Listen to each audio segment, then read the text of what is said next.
الكافرين. صدق الله العظيم وصدق رسوله الكريم ونحن على ذلك من الشاهدين. Jadi ayat-ayat yang kita bahas tadi, yang kita baca tadi merupakan ayat-ayat terakhir dalam surat Al-Baqarah. Hanya saja dari ayat 281 sampai 286 di kitab ini ya, di kitab As-Shahih min Asbabin Nuzul, penulis kitab ini tidak menyebutkan seluruh sababun nuzul. Jadi tidak semua ayat yang ada di surat Al-Baqarah 281 sampai 286 itu memiliki sababun nuzul.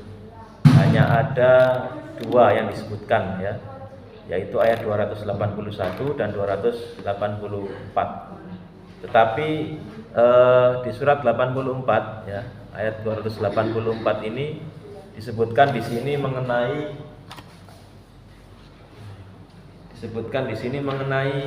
hubungan ya dengan ayat berikutnya.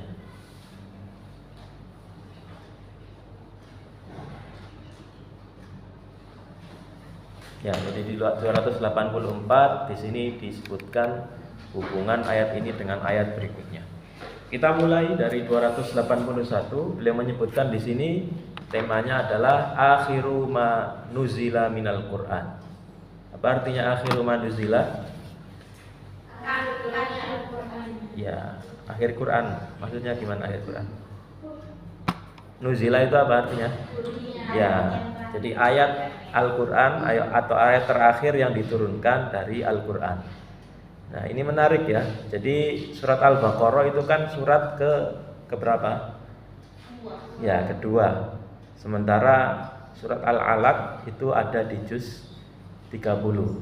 Tetapi di surat Al-Alaq atau surat Al-Alaq ayat 1 sampai 5 itu menjadi ayat yang pertama kali diturunkan oleh Allah Subhanahu wa taala ya. Sementara di surat Al-Baqarah itu ada ayat yang disebutkan di sini sebagai akhir ayat yang diturunkan oleh Allah Subhanahu wa taala. Artinya apa?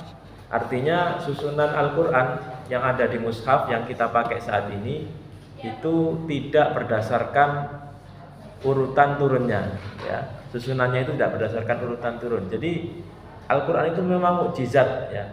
Sehingga meskipun turunnya itu berangsur-angsur, lalu tidak urut sesuai dengan yang ada di mushaf, tetapi ketika diurutkan itu antara ayat yang satu dengan ayat yang lain ada korelasi.